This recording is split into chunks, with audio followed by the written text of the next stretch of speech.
On the tip of the tongue of every Civil War historian is the name Rose Greenhow. Not many women had influence during the antebellum era. However, Rose O'Neal Greenhow was the exception. Mother, spy, diplomat, and trailblazer for equality in the working world.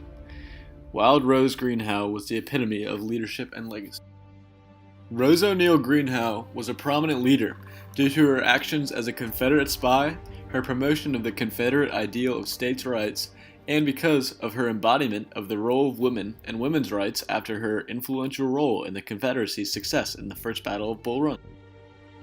Rose Greenhow was born Maria Rosada O'Neal in Montgomery County, Maryland, in the year 1813.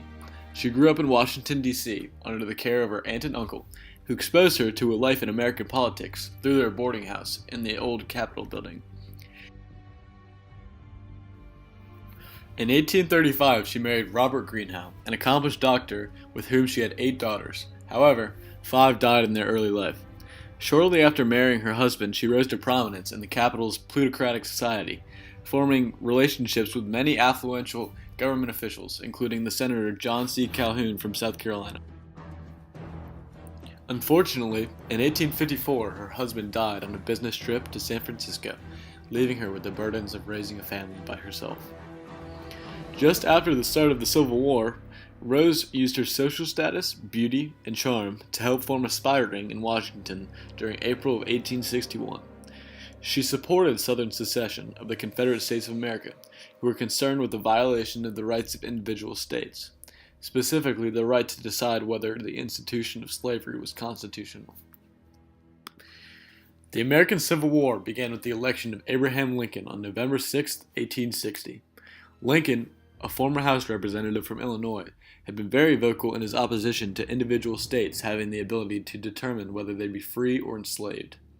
Lincoln was not necessarily pro-abolition, but wanted to preserve the nation rather than divide it over this issue. His beliefs on states' rights caused the South to feel threatened by the North, who were advocates of a strong federal government, which eventually led to South Carolina's decision to secede, followed by other Southern states. Well, Rose was a Southerner, born and raised. She believed in slavery. She was very loyal to the South. She was very close friends with several proponents of slavery, James Buchanan. The First Battle of Bull Run, or the Battle of Manassas, was the first major land battle of the American Civil War, located in Virginia on July 21, 1861. People didn't expect the South to actually have a chance in the Civil War, but this battle showed that it wouldn't be an easy Union victory.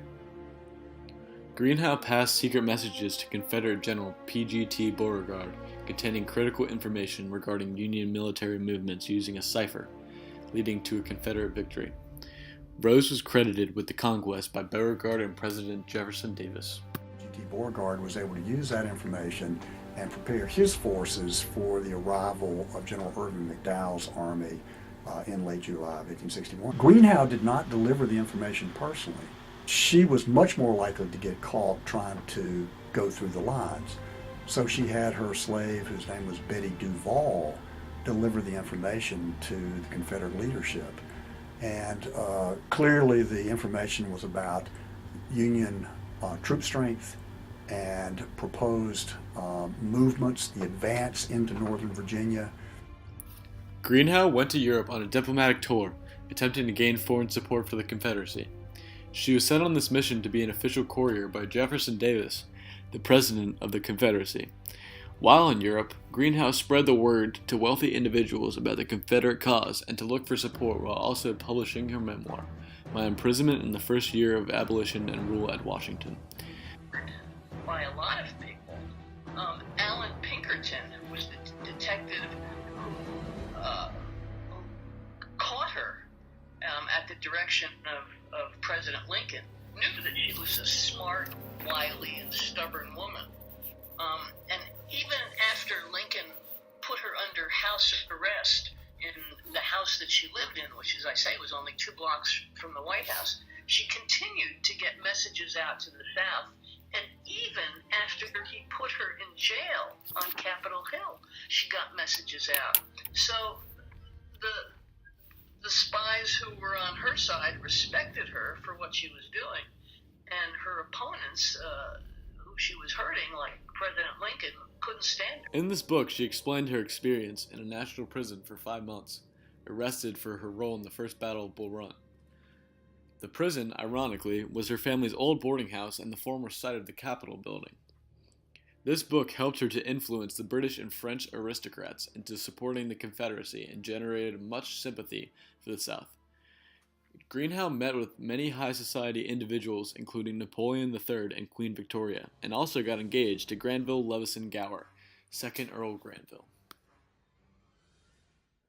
She was the first female diplomat in American history, and the Confederacy worked hard diplomatically to get recognition and intervention from the European powers, and especially Great Britain, its main trading partner during the war, but France too.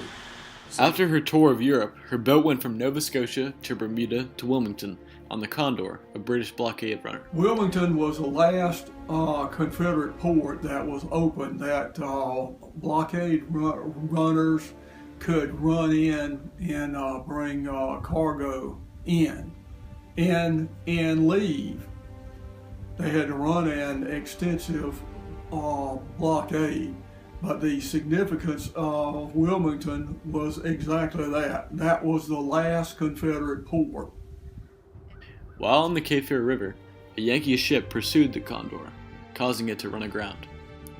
The passengers of the boat took lifeboats to try and get to shore, but in the rough waves, Rose's boat flipped over. The most common theory of her death is that she was weighed down by the 2,000 gold coins in her possession and drowned. However, many historians believe that she was simply weighed down by her dress. Rose Greenhow was, of course, dressed in a long dress. It had the gold coins and sewn in her clothes. Had very heavy clothes. Once they got wet, they were extremely heavy.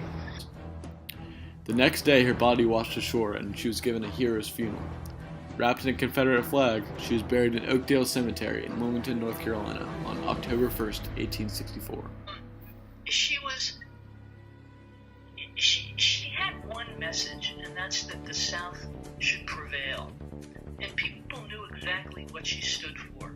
And if they disagreed, at least they knew what they were disagreeing with.